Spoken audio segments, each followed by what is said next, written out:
បាទសួស្តីអ្នកទាំងអស់គ្នាអញ្ចឹងនៅក្នុងវីដេអូបន្ទាប់យើងនឹងចូលមកប្រើប្រាស់នៅក្នុង page អញ្ចឹងរបៀបនៃការប្រើប្រាស់ពេលដែលគ្នាយើងคลิกត្រង់កន្លែង page នៅក្នុងនេះគឺយើងនឹងទទួលបានមួយ column sorry មួយ row មានន័យថាមួយបន្ទាត់អញ្ចឹងណាអញ្ចឹងទាក់ទងមួយនឹងការបង្កើតគ្នាយើងអាចធ្វើការជ្រើសរើសសិនជាទូទៅពេលដែលយើងបង្កើតដំបូងពេលយើងคลิกដំបូងវានឹងចេញទម្រង់បែបនេះដែលយើងអាចធ្វើការសរសេរអក្សរបានឧទាហរណ៍យើងដាក់ថា how to create page to by ocean ណាហើយគ្នាយើងអាចចុច enter ដើម្បីឲ្យវាបង្កើតទៅជាមួយបន្ទាត់ទៀតជាទូទៅខ្ញុំចង់ recommend ឲ្យគ្នាយើងប្រើប្រាស់ទៅលើ shortcut ដើម្បីឲ្យយើងធ្វើការលឿនឬក៏គ្នាយើងចុចត្រង់កន្លែងនេះសញ្ញា4ជ្រុងនេះដូចគ្នាដែរណាអញ្ចឹងឥឡូវខ្ញុំបង្ហាញពី shortcut អញ្ចឹងដើម្បីប្រើប្រាស់ shortcut បានយើងចុចសញ្ញានេះសញ្ញានេះណាយើងចុចសញ្ញា forward slash អញ្ចឹងយើងคลิกលើវាពេលយើងคลิกលើវាមួយគ្នាយើងអាចយកមក scroll មកក្រោមអញ្ចឹងគ្នាយើងនឹងទទួលបានទៅលើ style នៃមួយបន្ទាត់ហ្នឹងជាទូទៅវាមានដូចជា style text អញ្ចឹង text គឺមានន័យថាការសរសេរអក្សរហើយត្រង់កន្លែងនេះវាមាន style header 1អញ្ចឹងខ្ញុំនឹងបង្ហាញទៅលើ header 1មានន័យថាវាបង្កើតទៅជាចំណងជើងដែលអក្សរធំអញ្ចឹងវាមានឈ្មោះថា header 1ណាអញ្ចឹង header 1គឺអក្សររបស់វាធំអញ្ចឹងខ្ញុំអាចចុច enter មួយទៀតខ្ញុំចុច backslash forward slash ខ្ញុំអាចយកទៅលើ header 2អញ្ចឹង header 2នេះយើងអាចមើលឃើញហើយ header 2មានន័យថាវាបង្កើតហើយគេវាបង្កើត style អក្សរមួយទៀតប៉ុន្តែតូចជាង header 1អញ្ចឹងបើគ្នាយើងចង់បាន header 2យើងគ្រាន់តែ click សញ្ញា forward slash មួយយើងរើសទៅលើ style ដែលយើងចង់បានបាទអញ្ចឹងកន្លែងនេះគ្នាយើងអាចធ្វើការបង្កើតទៅលើ header 1 header 2ឬក៏គ្នាយើងអាចចុចទៅសេយកតែម្ដងក៏បានណាអញ្ចឹងនេះគឺជារបៀបដែលយើងបង្កើតទៅលើ header ទី3គ្នាយើងអាចចុចមួយទៀតឧទាហរណ៍យើងចង់ទៅសេវាជាលក្ខណៈ list ដោយមានសញ្ញាបូកពីមុខអញ្ចឹងគ្នាយើងចុចត្រង់កន្លែងនេះអញ្ចឹងយើងអាចទៅសេពេលត្រង់កន្លែងនេះគ្នាយើងអាចកត់ចំណាំបានពេលដែលយើងទៅសេឧទាហរណ៍ថាគ្នាយើងទៅសេអូខេខ្ញុំទៅសេ Monday យើងគ្រាន់តែចុច enter វានឹងបង្កើត list មួយឲ្យយើង automatic Tuesday អូខេWednesday យើងចុច enter ទៀតមក Thursday Friday Saturday ឬក៏ Sunday ប៉ុន្តែពេលដែលយើងចុច enter វានឹងចេញទៀតត្រង់កន្លែងនេះបើសិនជាគ្នាយើងចង់បំបត្តិវាគ្នាយើងចុច backspace ឬក៏យើងចុចលុបវាមួយទៅវានឹងលុបអានឹងបានហើយណា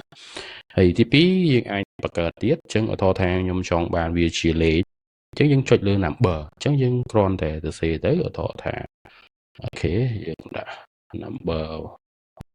អូខេ3អញ្ចឹងទៅណាអញ្ចឹងពេលយើងទៅសេគឺវានឹងចេញមកឲ្យយើងតែម្ដងទងជាមួយនឹងលេខហ្នឹងហើយដូចគ្នាដែរបើយើងចង់បំបត្តិវាគ្នាយើងគ្រាន់តែចុច backspace មួយវានឹងធ្វើការផ្ដាច់ page number ហ្នឹងហើយទី2បើសិនជាយើងចង់សរសេរតទៀតគឺយើងគ្រាន់តែយកម៉ៅមកคลิกត្រង់កន្លែងចំណុចណាដែលយើងចង់សរសេរតខ្ញុំចង់សរសេរសញ្ញា dot ហ្នឹងតទៀតខ្ញុំគ្រាន់តែคลิกហើយខ្ញុំចុច enter យើងអាចទៅសរសេរបានហើយអូខេលេខដូចគ្នាដែរខ្ញុំចុចត្រង់កន្លែងនេះខ្ញុំចុច add វាខ្ញុំគ្រាន់ចុចកន្លែងហ្នឹងកន្លែងលេខ1ហ្នឹងខ្ញុំ enter មកវាបង្កើតលេខ2ហើយហើយលេខ2ហ្នឹងវាចេញទៅលេខ3អូតូណាអូខេអញ្ចឹងអាហ្នឹងជារបៀបនៃការបង្កើតយើងអាចបង្កើតទៀតយើងចុច enter យើងចុច backspace ដើម្បីលុបហើយគ្នាយើងចុច forward slash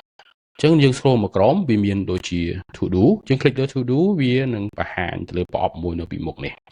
អញ្ចឹងយើងអាចធ្វើការដាក់ទៅឧទាហរណ៍ថា work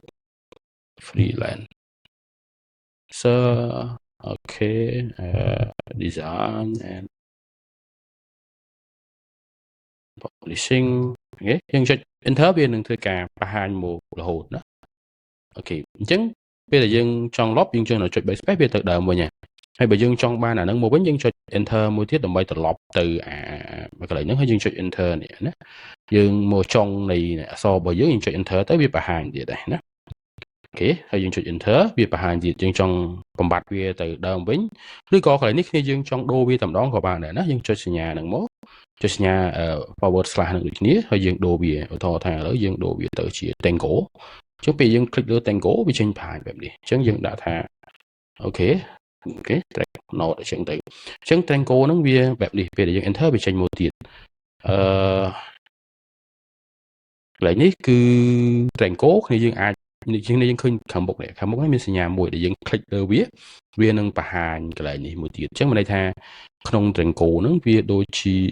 keynote មួយដែលយើងមានទៅលើឈ្មោះឧទាហរណ៍ថាយើងចង់ note ទៅលើអីគេឧទាហរណ៍យើងដាក់ថា note tit អញ្ចឹងទៅណាអញ្ចឹងនៅក្នុងនេះយើងអាចបង្កើតនៅ page នៅខាងក្រោម Tango នឹងបានទៀតអញ្ចឹងយើងអាចទៅសេអក្សរទៅសេលេខយើង enter ទៅវាជាប់នៅក្នុងហ្នឹងណាហើយពេលដែលយើងចង់ hide វាយើងគ្រាន់តែចុចសញ្ញាហ្នឹងទៅ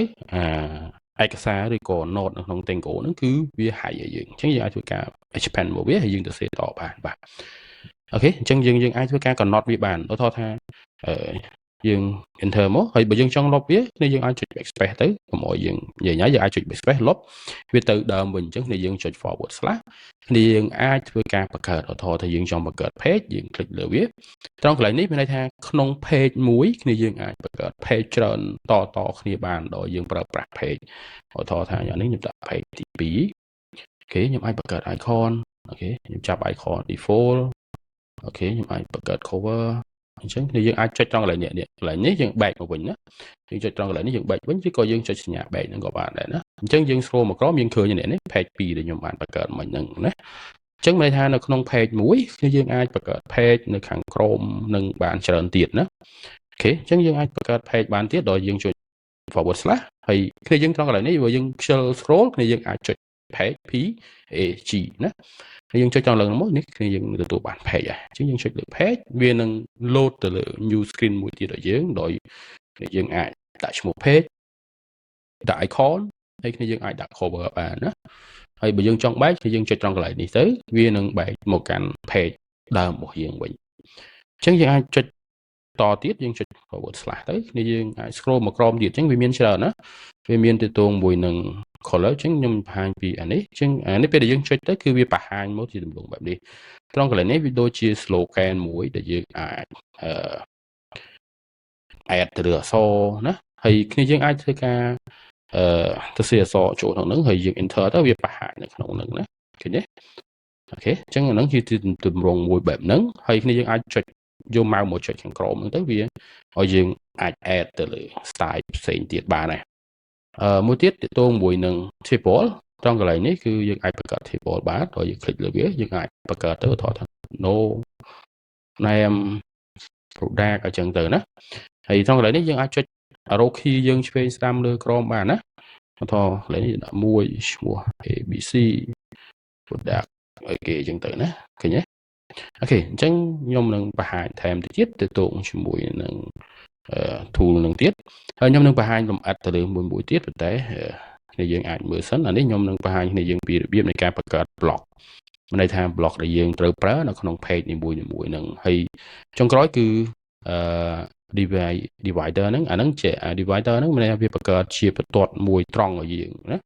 ហើយបន្ទាត់ហ្នឹងយើងអាចធ្វើការ drag and drop ទៅទីតាំងផ្សេងបានឧទាហរណ៍យើងចុចវាដាក់ខណ្ឌកន្លែងណាយើង scroll វាទៅ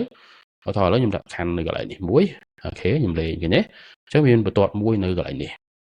ហើយខ្ញុំសុំធ្វើការដូរវាទៅជាពណ៌សវិញអញ្ចឹងខ្ញុំដូរកន្លែង theme នេះខ្ញុំចុចត្រង់កន្លែងនេះខ្ញុំយកវាថា light ណាអូខេអញ្ចឹងយើងឃើញណាខ្ញុំយកវាទៅជាពណ៌សហើយត្រង់កន្លែងនេះគឺយើងអាចចុច copy ឧទាហរណ៍ខ្ញុំចង់បានអាបន្ទាត់នេះមួយទៀតខ្ញុំចុច alt ឲ្យជាប់ហើយគ្នាយើងចុចទាញវាណាចុចទាញមកឃើញទេយើងបានទៀតហើយខ្ញុំចុច alt ខ្ញុំចុចទាញ